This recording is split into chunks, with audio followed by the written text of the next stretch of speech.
Step into the Incense and Whiskey sanctuary with mindfulness enthusiasts and verified whiskey lovers, Mecca and Ashley, as they discuss all the random topics they love, from mindfulness to memes. This is Ashley. And this is Mecca. I want to get into talking about what single people are doing during this quarantine lockdown moment. We were already, virtual dating and dating online had already picked up. But since we were forced to stay inside and not have the social interaction as we once had before, virtual dating and dating on and online apps took a spike. I was reading an article of what, March of last year with OkCupid started out at about, started at a 30% increase, but this year they had over 95 million. They sent out 95 million intros, and intros basically mean like, what? Intros basically mean I have my photo up there. This person has their photo up. Maybe they liked each other's photo, and OkCupid and several other dating apps has an intro line, so they can base it off of an intro line. Not even how many accounts were created, but I matched with Tom, and now I'm gonna say, "Hey Tom, nice smile," because that could be a generated intro for OkCupid or any other dating app. So they kind of based it off of how many intro statements was sent out. So I guess I want to kind of discuss what people are doing, what you don't have to do, what people are doing, and then what some new features were created just during these lockdown quarantine times with dating right now. I have lots of questions. As someone who's not in the dating pool, I am not personally experiencing this, but have a lot of questions about, because I can only imagine what it's like to be dating right now. So what kind of features do they have set up that are unique for COVID right now? Well, a lot of dating apps they all have the swipe. Not all of them, but most of them have the swipe option. So you're swiping left or right on whether or not for matching purposes. There's a text option that's always been in place. Right. And now I noticed that with a Bumble or a Hinge, there's a call feature. So you don't have to know this person's phone number. You can actually hit the telephone icon and call them through the app. But then take it further, and they've added a video option. So how we use it. Through the app. All through the app, exactly. You still don't have to know this person's phone number, but you can, which I think is genius because, usually you don't get a video call unless you've decided to exchange phone numbers, or maybe you want to do a Zoom. That's a little bit more sophisticated for online dating. So it's always been like a FaceTime or a Google Duo or a WhatsApp app. So now these dating apps have added video features. So now you can talk to Tom in real time and see if his real face matched that profile. So you're not getting catfished as often, hopefully. Unless somebody have figured out how to get a fictitious video going.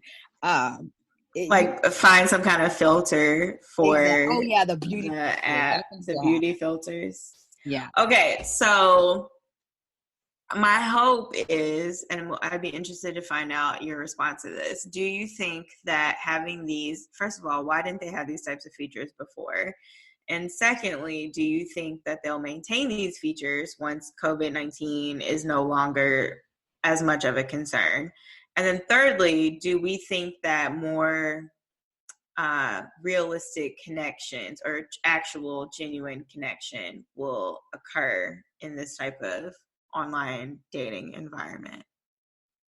Okay, good questions. I think the reason why it wasn't an option before, because it was all about the anonymous, the privacy of the two people learning to get to know each other. So the goal is to meet on the app and then get off of the app and meet in real time and interact in real time. So by everything happening on the app now, that person can still feel safe. They feel safe because they're communicating on the app. They're also video chatting on the app, which leads to, now that we're in this quarantine arena, I feel like they should they should keep this feature because it still gives you that privacy and then that safety of doing everything on an app. Okay. Kind of like, when you purchase something off of a website, they say, don't leave this site to then have communications with that person. Like you don't personally start texting your Uber driver, do you? No. So Oh, gotcha. you keep it all within the app. On the application. Yeah, to Okay. keep it, for safety reasons. So I would say they should definitely keep that feature in there. Let's see. The next part of your question was, Do we think people will be making genuine connections by communicating in this way on these applications? I know. My thought process is it's two different things. Okay. Just bear with me when I go through this, okay? Okay. When you meet somebody online in just a normal scenario where you are, you work and you have to meet somebody online because maybe you don't get out that much. You can build a connection with somebody by talking to them. There can be some genuine connections made, because there's this option of going out and meeting them and to take it offline and meet in real life. You talk on the app for maybe a couple of days, then you exchange phone numbers, and then maybe you start talking and texting throughout the day, and some video time comes along. This is still no face-to-face, right? And this is just no quarantine. And then let's say by the end of the week or week 2 or week 3, you say, hey, let's actually meet up. And that happens. The one thing with quarantine, I almost equate it to meeting someone that's in jail or in prison. What? Okay. I say that all for right. 2 reasons. Tell me more. You everything's just done virtually. You have no real way. People are getting out in this quarantine. So let me not act like people are just in the house not doing what they would do. But the bottom line is, I feel like, when you meet someone that's incarcerated, they can be the best person. They can be the best person. They can present the best person to you. I'm always calling. These are the things I'm doing to better myself. I'm going to present the absolute best person to you, because you're going to only see me for this small amount of time. It's kind of like I'm putting my profile out there and resume out there for the best parts of me to show. Right? Yeah. So I think that's kind of what happens during quarantine, but you're going to have more of it, because you're either going to retreat to be like, I'm not dating, or you're going to be like, oh, let me get out there and start dating more. Everybody's going to put on their absolute best, because some of these people have no intentions of ever trying to meet you. They're just trying to pass the time away. It's almost like a video game. How many times can I meet somebody who can boost my ego up? Who can make me feel good? Maybe I'm down and this person is telling me I'm pretty. This person is telling me all these things that they're doing, and I'm expressing myself to them because it's that new butterfly effect happens more often during online dating than anything. You get to have that butterfly, oh my God, I really like this person, over and over and over and over. So, when someone's like, oh, I fell in love with this person, but he's been incarcerated. Well, he's showing you his absolute best person. He has you guys may never meet. Okay. And so, but it's possible that I'm saying it's possible, but somebody could say, I like this best version of this person, and I want to. And taking it a step further, everything can be done virtual, right? So I've met Tom, and he's great over the phone. We've done a couple of a couple of video calls, and now he's like, okay, Mecca, let's go on a date. There's so many virtual dating options these days. You can do a tour. You can have a tour of a museum in London. And both of you guys live in a different city. You can do a Netflix watch party where you sync up your Netflix and watch a movie at the same time. He can Venmo me my dinner money, and we both can have dinner and drinks and watch this movie at the same time. All of this is done in the comfort of your own home. So this person doesn't have to show chivalry in a sense of physical. They can just like, oh, everything that was done electronically, that's so easy, is still being done, and nothing physically has to be done. What I'm hearing you say, Mecca, is this is going to be like a new version of catfishing. This is going to be like I know I don't want to sound fishing. negative fancy, but I'm also just being really realistic, because the same way and I'm not saying that it's going to all be like this, because there's exceptions to the rules. Don't get me wrong. But what I'm saying is everybody's going to be able to have their best foot forward during this quarantine dating than they would in real life. So say I'm actually a very unmotivated going outside dater, But I do, okay, I'll spend some time with you talking over the phone. Maybe I'll even watch a little movie with you because I'm still sitting in the comfort of my home. I'm sitting on my couch. I'm in my comfort zone. You don't know if that person has anxiety about being around other people. You don't know if that person has a self-esteem issue with seeing anybody else that looks like they're doing better than them. Like all the things that you would cause red flags or things that you should notice in a person will not happen virtually. Because it's Okay. always going to be this one-on-one. There's never going to be like a social aspect to it.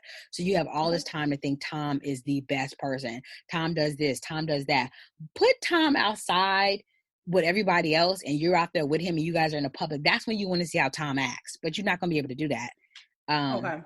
Especially if you decided to do a virtual dating with someone that's not even in your same city. Because you remember. Okay. Yeah. Yeah. Okay, I have some thoughts. I have a friend that started seeing someone before COVID-19 heightened and they were not able to see each other in person out in California. And what I thought was interesting that was she had only gone out with this person maybe a few times, maybe once or twice, and felt like, and this is something I really want to explore. I really want to get to know this person better, but now with COVID-19, I'm not hearing from him. At first it was, I'm not hearing from him as regularly as I was before. And then it was, I haven't heard from him in some time.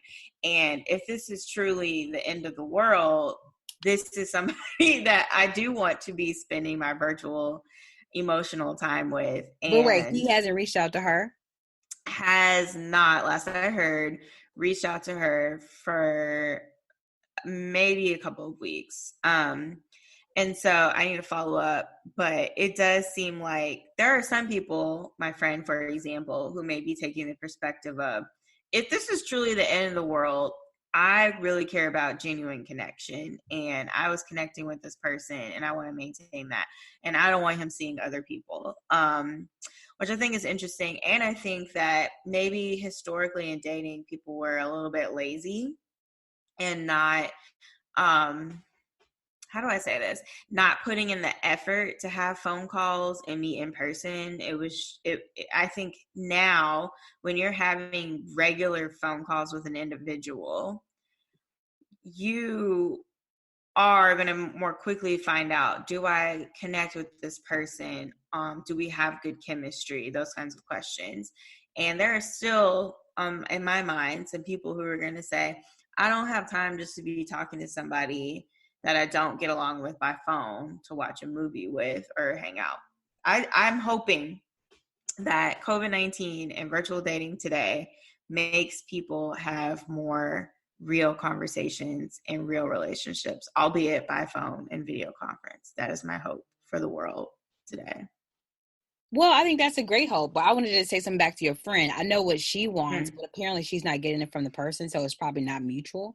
Yeah, I don't know. Like, I don't know. If the world is ending and people are choosing who they want to keep in their life and who they don't want to keep entertaining, then sometimes that's a telltale sign. Like, okay, we on our last days, and if Susan has not been adding value to my life and I'm not adding value to Susan's life, then let's break this off. Let me get with somebody that's adding some value to my life.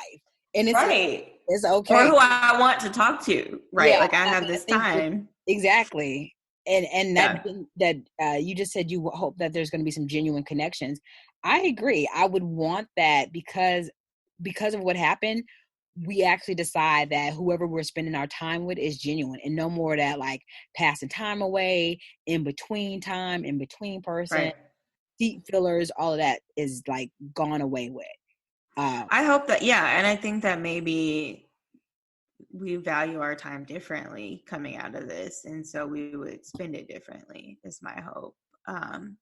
For those of us out there who are in the dating world and genuinely looking for connection or partnership or companionship. Well, I mean, speaking from a person that is in the dating world, I would say that if you decide that you want to pick up the dating while you're in quarantine, do it. Don't feel obligated to. Don't feel like this is going to be the only way that you can meet somebody. We still have to go out and experience the world with, buying our essentials, getting outside for a walk. Maybe you're walking differently. So don't feel like the dating app is the only way to do it. But at the same time, I would say, maybe you're going to limit or just reconstruct how you're going to meet people, but don't feel obligated to doing that piece. Agreed. Is this like the Black girl meditation music?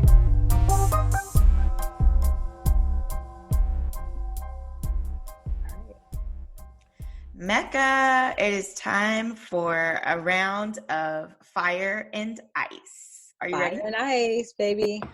Okay, so they say opposites attract, but in this game, we have to ask ourselves, do they really? Okay, so Mecca, first round. You have Tom Hanks in a room with the city girls. What do they talk about? Oh my gosh, I can't believe this. Okay. So Tom Hanks with the city girls. So yes, what do they talk about? City girls, I'm trying to think. The city girls may or may not even know who he is. That's true. If they do, they might know Forrest Gump or Mr. Rogers. Or Toy Story. They may know him from Toy Story. Maybe Toy Story. They got kids. Yeah. One of them got some kids. So yeah, maybe Toy Story or Forrest Gump, something like that. I'm trying to think of something that's pretty popular / classic. That conversation is going to be about artistry. I think that Tom Hanks would try to reel the conversation on motivation to create art, inspiration to create art. It would be artistry. That would be a conversation that can talk about crafting their finished piece, being it him acting or their music. That way they can talk on an artistry level. Okay. I think that that's fair because I hear that Tom Hanks' son is an aspiring rapper, if not a rapper himself. So it is possible that Tom Hanks may know who the city girls are. Yeah, because he was on Empire. Yeah, it's possible. Anything he was? I didn't know that. It's possible. He had a recurring role on Empire. Okay. So let's keep this rap game theme going. I have another one for you. Are you ready? Okay. Yes. You have, let's say it's a music video set. On the music video set, you have Mos Def and the Migos. What happens? Let me just say, she never preps me for these questions, so I don't know what she's going to ask all the time. And yes. I really think on my feet. So give me a second here.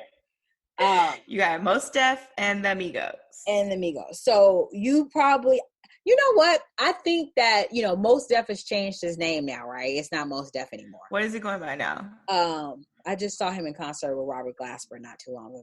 And we got to go look up what he's going by now. But I feel like he would look at, I know I'm kind of going off the grid here, but I guess what I'm getting ready to say is, one rapper may think that they're superior over another one, or one may feel like, oh, I've been in the game for a long time, I'm older, I have more conscious rap, maybe you got more like trap rap. So I feel like, let's call it Mos Def for the purposes of this, will see them at their level, right? Like they offer their experience in regards to where they come from, what they've experienced, and that's what they rap about. And regardless if most of them experience what they've experienced and vice versa, they'll meet each other at the respect of being able to have these stories to talk about in the rap game. I think the video set would be Mos Def in his trailer with his incense or either some marijuana, and he's relaxed. I think that the Migos will be in their trailer doing the same thing. At some point, they actually they might actually smoke together before starting anything. It's like they're breaking bread, right? Let's have a breaking bread. I can see that happening. That might be their thing first, and then they, after everybody kind of got they guards down and they're relaxed, they can get into a conversation. Definitely will start off with that's how we're gonna start this. I don't know if we would ever see a Mos Def and Migos track. Who knows? People are collaborating all the time these days. That would be one to see for sure. Okay, another round. We have another matchup. What if Steven Spielberg and Ava DuVernay had to do a film together? How do you feel about that? Gosh, how do you?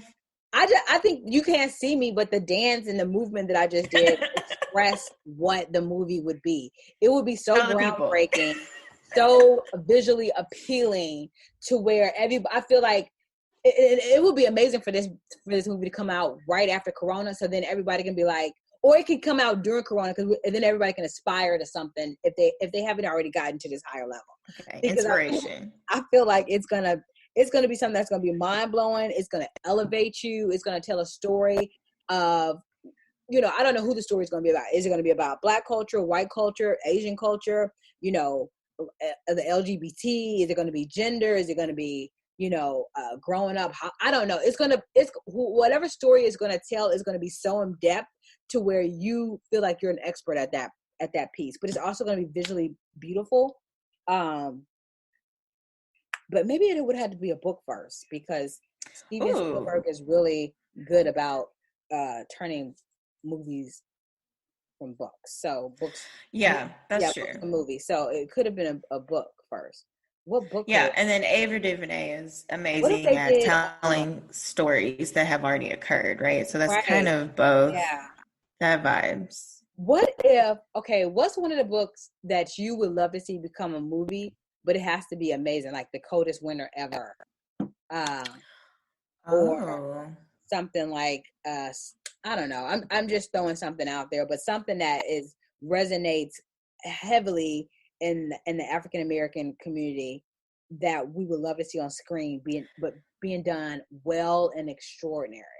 I mean, I think you just threw out the gauntlet, like The Coldest Winter Ever. Why was that never made into an amazing film? I've always heard rumors that it was, and I always feel like Jada Pinkett was going to be in there.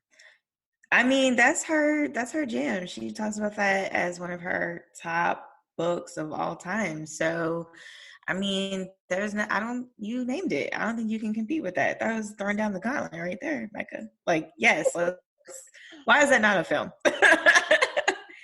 Let's call Ava. We need to tweet Ava DuVernay real quick. Like, hey, we need you to do this. It could be a J. California Cooper book. It could be a Dante.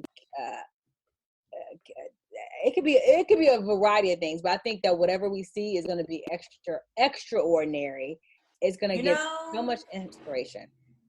What would be? I mean, it hasn't been in the culture for that long. But what I could see happening, maybe not the book we want all turn into a movie, but Ta-Nehisi Coates, The Water Dancer, eventually I could see something like that turning into a film, because that whole sci-fi historical fiction vibe is not something we see often on film. But I think that element of an alternate reality is very popular in books right now, and it's only a matter of time before we see that translated. That's actually really great, Ashley, because that would give us, that would lean a lot on Spielberg's expertise, and then give us what we need from Ava. So I think that's a very good option as well.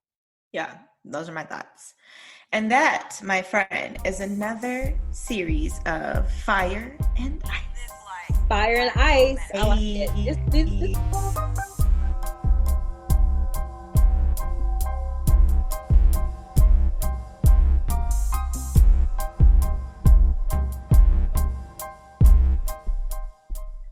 All right, Mecca. Let's go. Okay. So, Mecca, I am interested in hearing your perspective. Recently, the Washington Post released an op-ed that included individuals such as political strategist Angela Rye, writer, comedian Amanda Seales, wherein Black women made their case for why Joe Biden definitely needs to appeal to the Black woman audience, and told him it's time for him to pay up for their long history of support. What are your thoughts, Mecca? I mean, I kind of feel like it now the video is not available anymore. I kind of feel like it's, I think it's a great idea. Let me just start off with that. But I also think it's it's almost like a piggyback off, and this is not a bad thing, a piggyback off of P. Diddy and his holding the vote hostage, kind of like, show us what you're going to give us. They were not saying it in a sense of like, you owe us this and we'll give you that, but in a sense, you know, kind of like, we've been supporting, so you need to work for our vote. Right. I guess it's important because I don't think that I haven't seen anything, any type of ad, promotion, or even a call out to any candidate specifically about a race or gender to say, this is what you need to do for us. So I think it was definitely a strong message. It was definitely strong, for sure. It also kind of went back on the things that he's done in the past. And then, you know, okay, it was a call out. That was the bottom line. It was a call out. You know, do I feel like some people may say, oh, what does it matter? Black women don't make up the majority of the vote, or you have to be in this state to make it count. So what does it matter? You may have those that say that, but then you also have those that say, regardless of what area they're in or what arena they're in, their influence can actually rock the vote, if you want to say.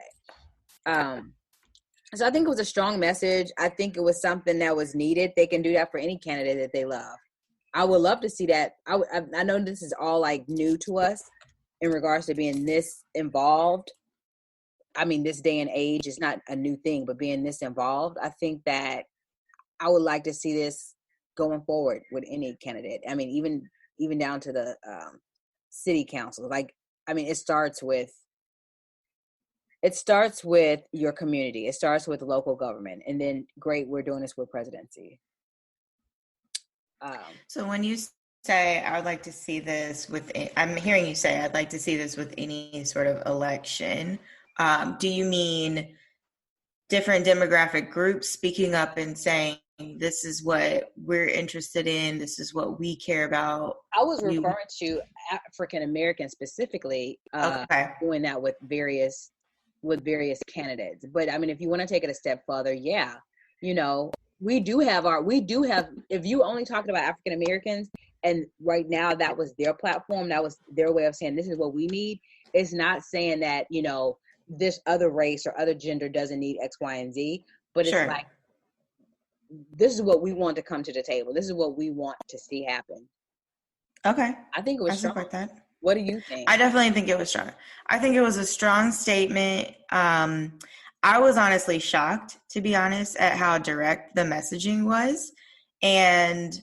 But in reflection, I think that maybe that's what's necessary, right? To say, hey, we are a block of voters that tend to carry the party.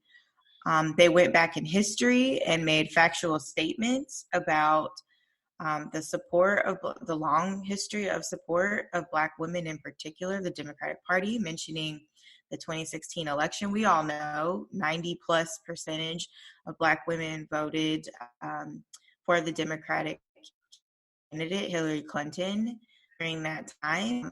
The sentiment, at least the way I interpreted it, was we did our part, and it's time. We want representation.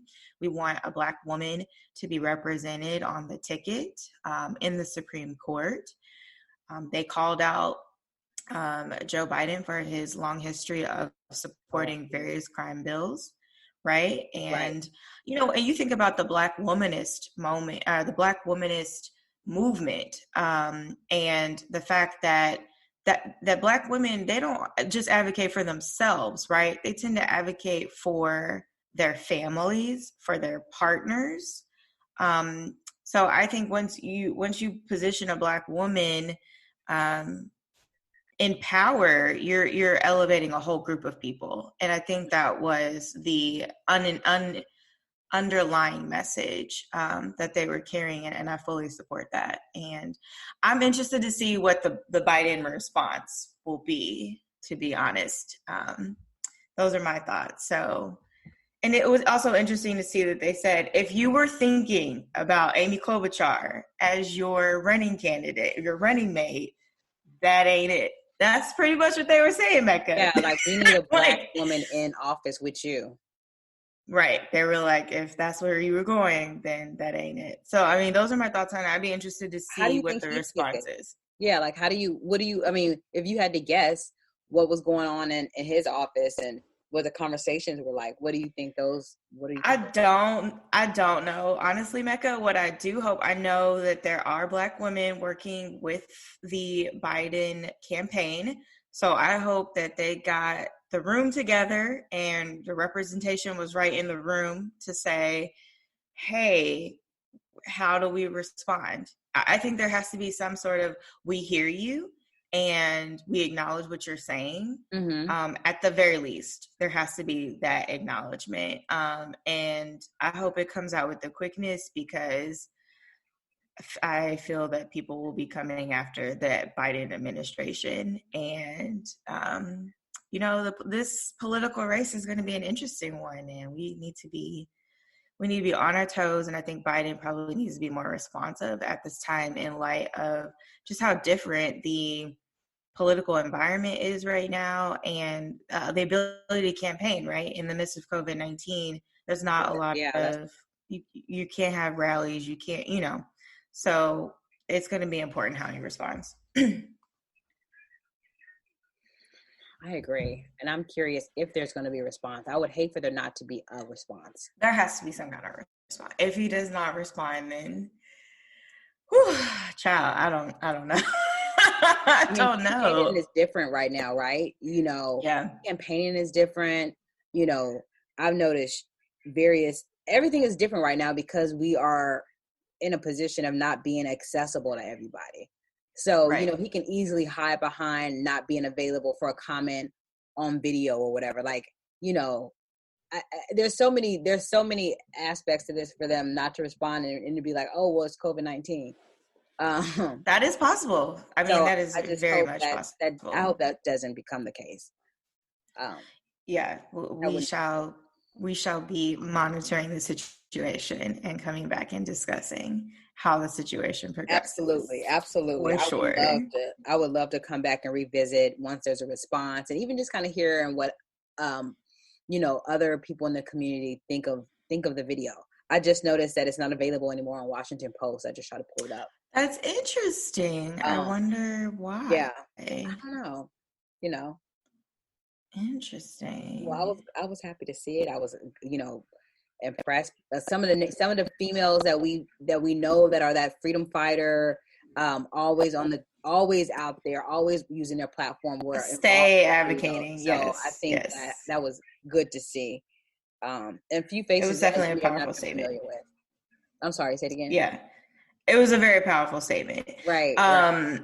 It's unfortunate that it's not on their website anymore. But once it's on the internet, somebody got it. It's somewhere. I know. It says this video is currently not available. Oh, hold on. Okay. Now it shows it again.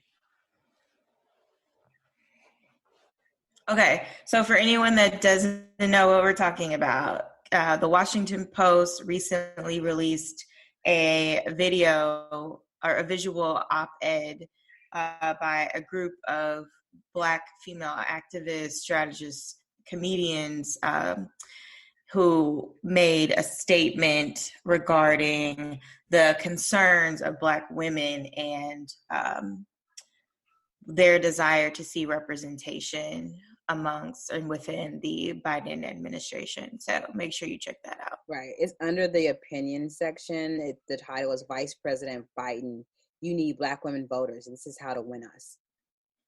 If you want to Google it. I mean, that's a very clear message to me. Very clear. Very clear, direct.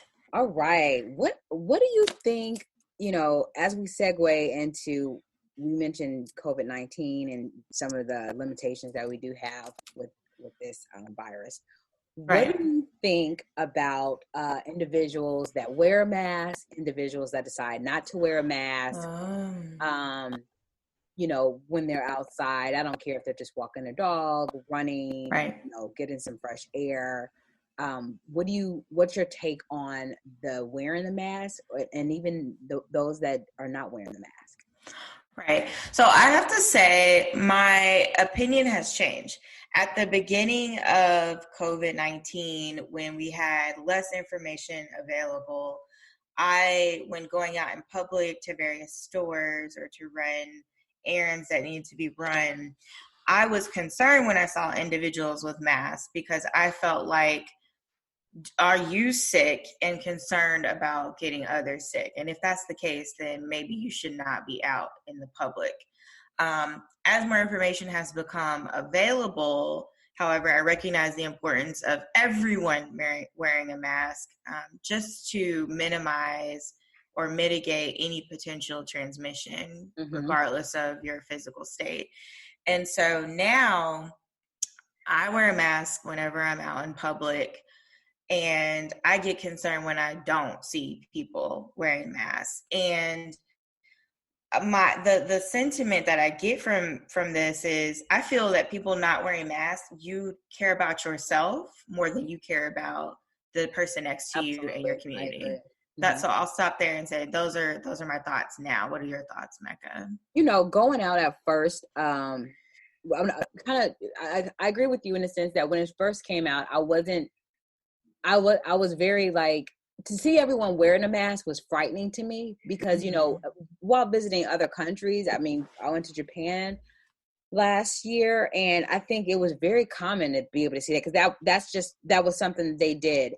Or if you're in the airport and you see, people wearing a mask, I thought I took it as they were protecting themselves from anything that may be out there. And that's just something they're accustomed to.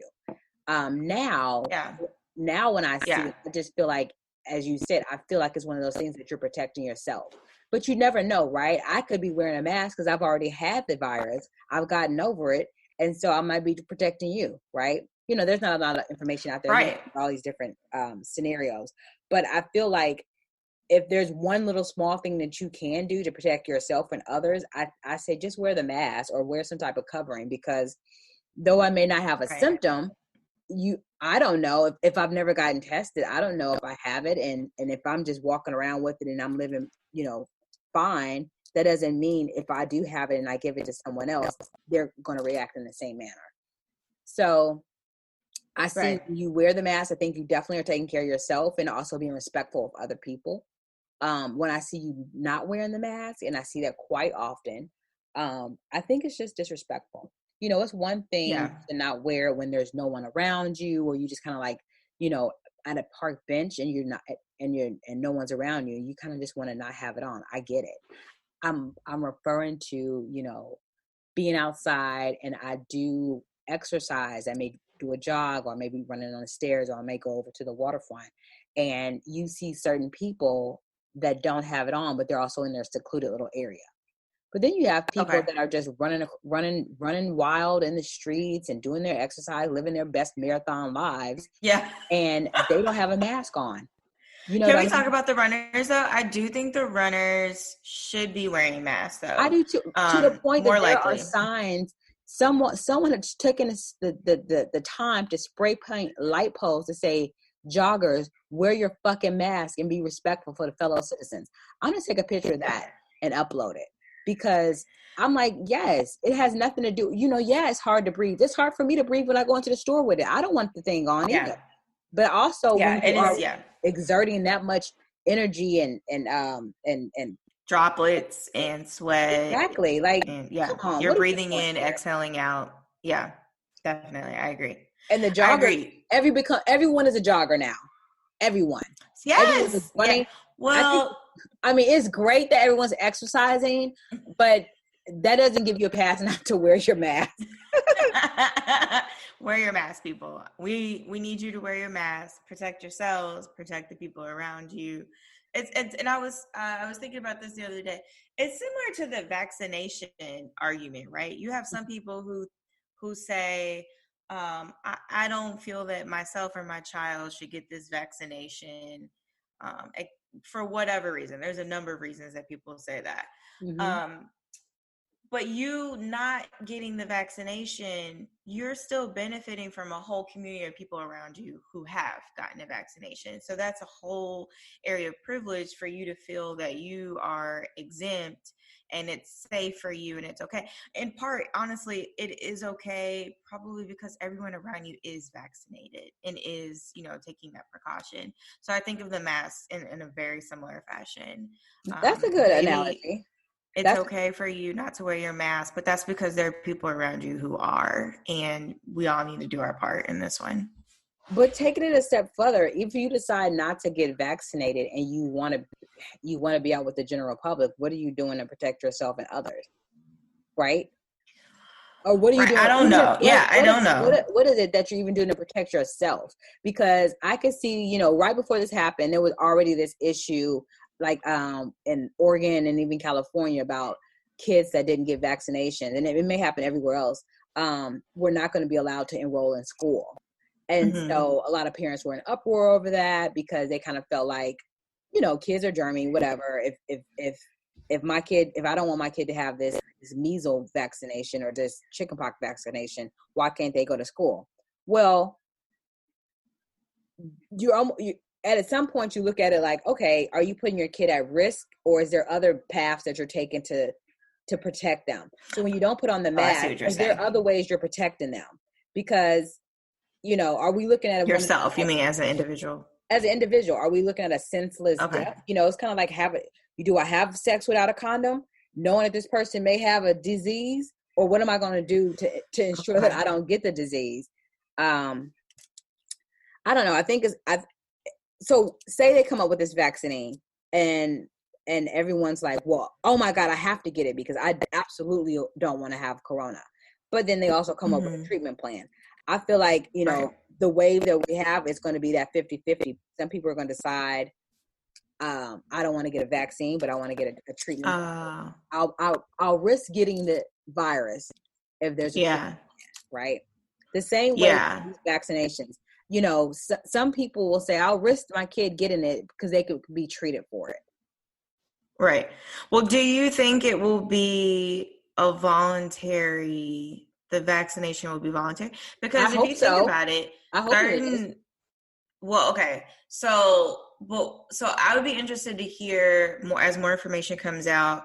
Certain vaccinations like hepatitis, for example, or tetanus vaccinations are required for different age groups, right? Before I could go to college, I had to make sure I had a meningitis vaccination.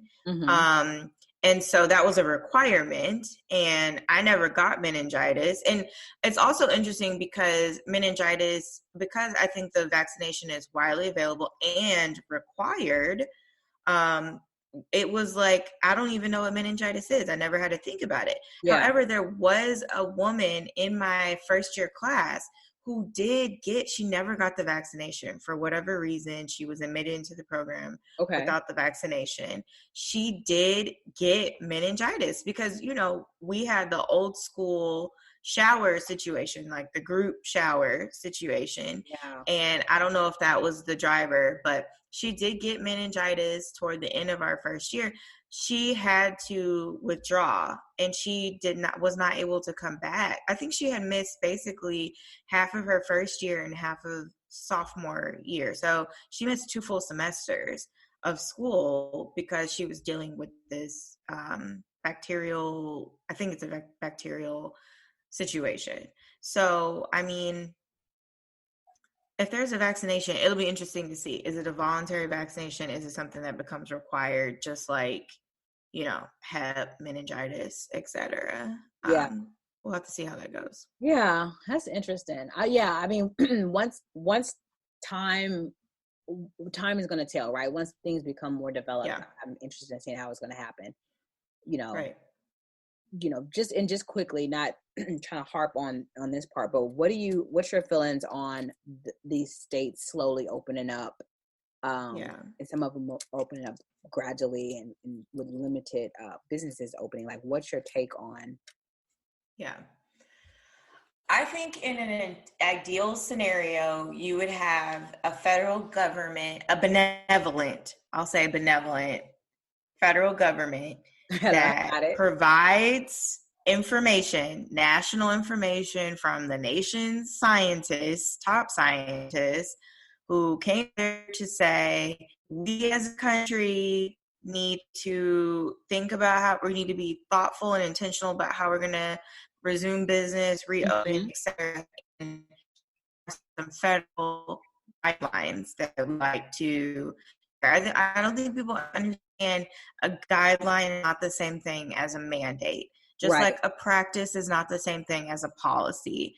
And so states could then use that information to inform their decision making. And right now, there are so many different sources of information with varying underlying motivations.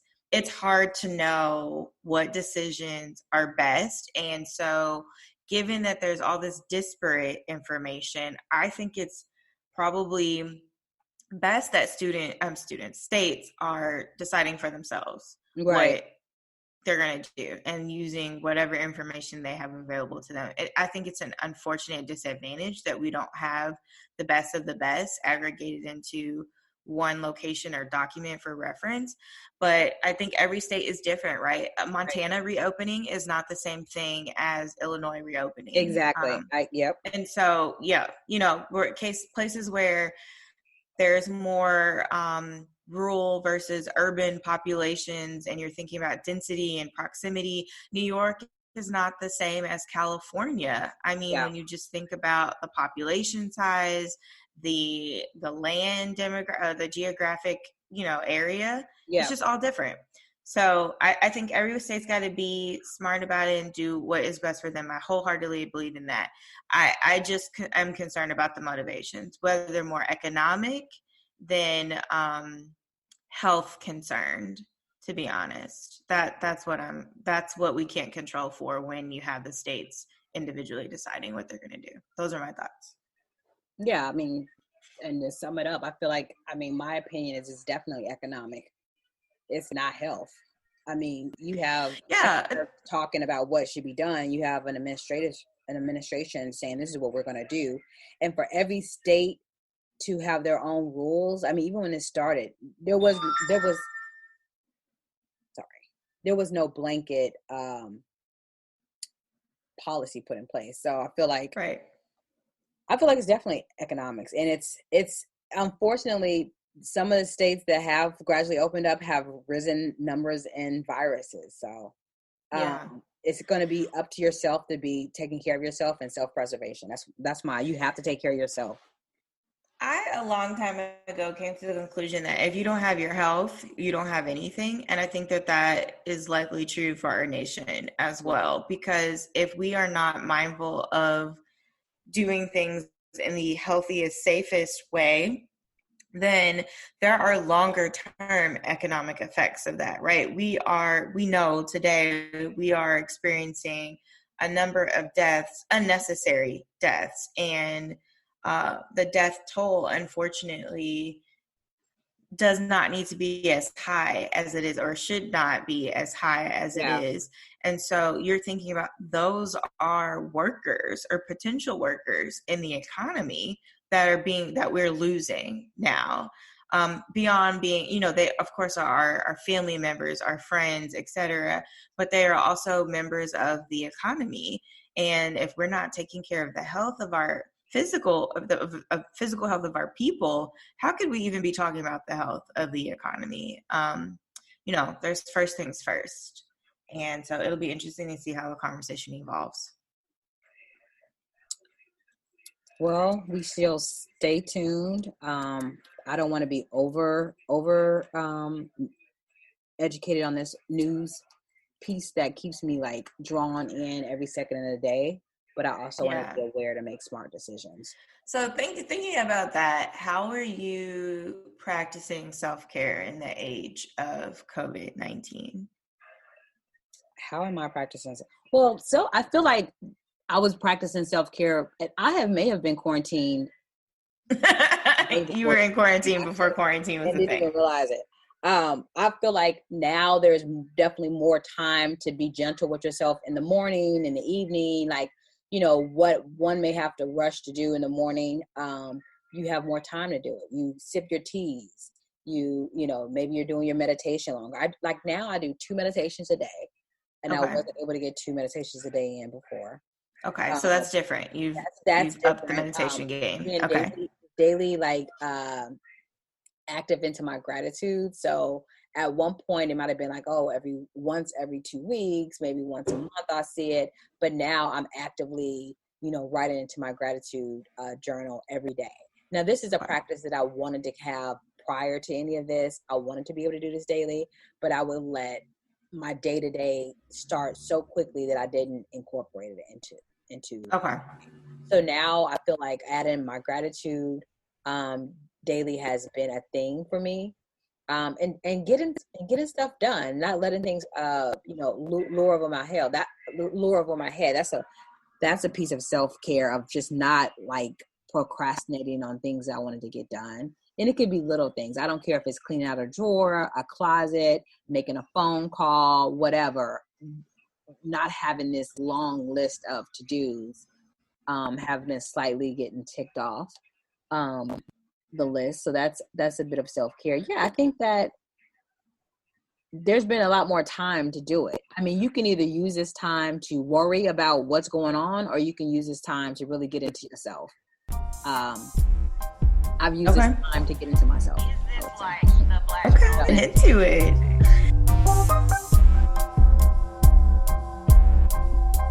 Catch us next time on Incense and Whiskey. In the meantime, take a breath, have a sip.